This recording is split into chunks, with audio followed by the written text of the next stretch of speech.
The 1950s was a glorious time period for sci-fi.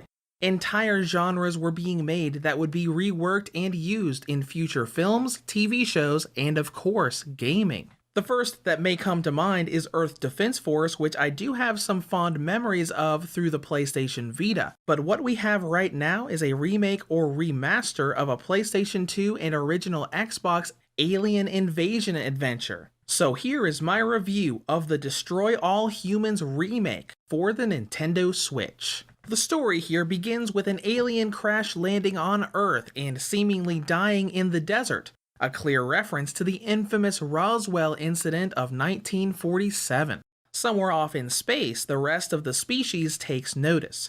You play as Crypto, a clone of that same alien from the intro, as you and your superior go to Earth. Your mission is not only to figure out what happened to your original version, but harvest DNA from humanity and prepare the planet for invasion. This is a kind of typical alien invasion plot, but what makes it so much fun is how silly it is.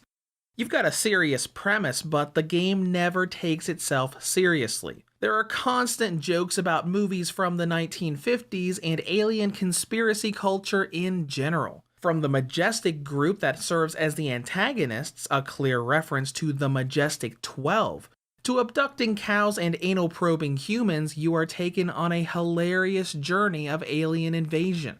The fact that Richard Steven Horvitz was brought in to be your superior officer makes it all the more at home. Richard Steven is well known for the voice role of Zim in Nickelodeon's Invader Zim TV series. When it comes to gameplay, Destroy All Humans is a sandbox-style action game with combat and stealth elements. As you go through each mission, you roam around 3D areas to sneak past enemies, disguise yourself, and annihilate everything in your path with death rays, zapper guns, and anal probes. Now first of all, this is the remake of Destroy All Humans that released on other consoles about a year ago.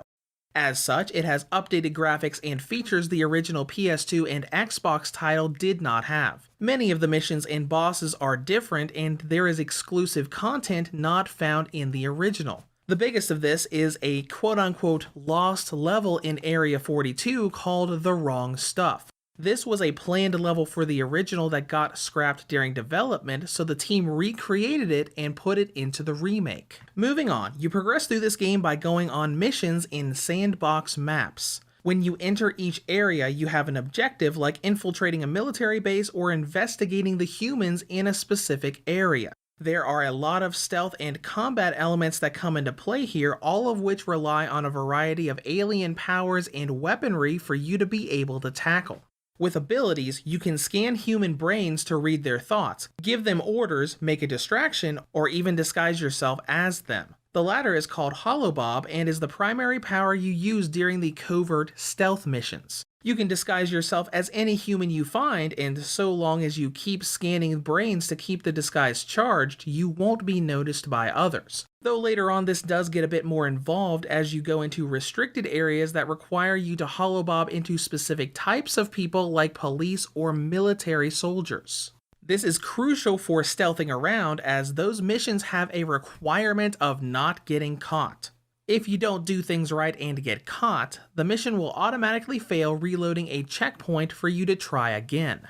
This can be a fun and frustrating aspect at the same time, especially considering there is a bug or glitch during some of these areas and you have to do things in a way the game doesn't want you to be able to progress. One example is the first Holobob mission with a mayor that automatically fails with every use of the distract command during the distract tutorial. This happened to me on multiple Switch systems in the same way and same place. It was possible to get around, but I had to be pretty creative in my angles and use of the Holobob ability to be able to pass the objective. Now when you get to missions where you don't have to adhere to stealth, it is all about fun and annihilation. And since these maps are sandbox, just imagine playing Grand Theft Auto except you're an alien and have a bunch of wacky sci-fi tech like electricity guns, disintegrators, and of course your trusty anal probe gun. Getting mayhem and rampage based missions is really where the fun happens because you can throw stealth to the wind and just go crazy on everything that you see. Now that's a lot you can do on foot, but you also have saucer sections where you fly your UFO around, destroying buildings and enemies from high in the air with abduction beams and a death ray. Now once you complete each mission, you are rewarded with DNA that you can use for upgrades to make those rampages even more fun. Every ability and weapon you have for both on foot and saucer sections can be upgraded and enhanced. These are pretty fun and useful to start things off, though as you get closer to the end of the storyline, the upgrades become a lot more mandatory. The Saucer's Repulsor ability, for example, is key to making one of the final bosses go from insanely difficult to laughably easy.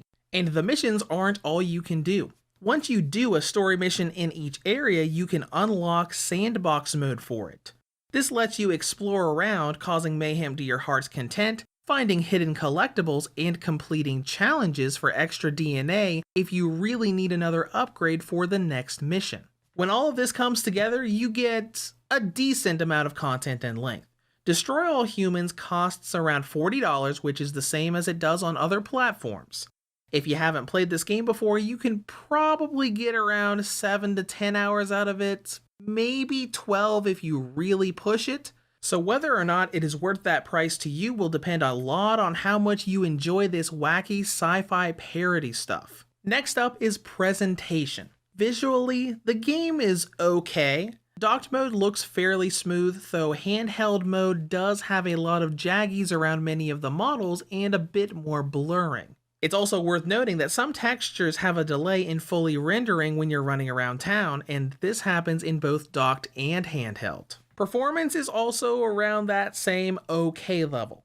The game stays around 30 FPS for the most part, but some areas and animations will drop them into the mid to high 20s. These drops are also more frequent in handheld mode. Another odd and situational thing with performance is the game's lack of multitasking. Whenever you have anything downloading onto your Switch unit and playing this game at the same time, loading completely tanks. The load times that normally only take around 10 seconds will take upward of 30. The game won't recognize you've completed a task during a mission for a good while after you do so, and it all around just doesn't run well when your system is in the middle of a download. That's all I have to say with performance, so now let's go into battery life. The original model gives us a range of 3 hours and 22 minutes up to 4 hours and 6 minutes. The Nintendo Switch Lite gives us a range of 3 hours and 31 up to 4 hours and 23. And finally, the Redbox or V2 2019 model gives us a range of 4 hours and 51 up to 6 hours and 4. In conclusion, Destroy All Humans has brought sandbox alien chaos to the handheld market. Now on the downside, the game has frame rate issues in handheld mode. The game doesn't play well with multitasking, and the length is a bit on the shorter side, even with the added content. But if you're willing to wait for a sale, it is hilarious and fun to annihilate the human race in a sandbox with Invader Zim himself cheering you on in the background. Reviews to Go rates Destroy All Humans for the Nintendo Switch a 7 out of 10. If you have any comments or questions, feel free to leave them below. Thank you for watching, and have a great day.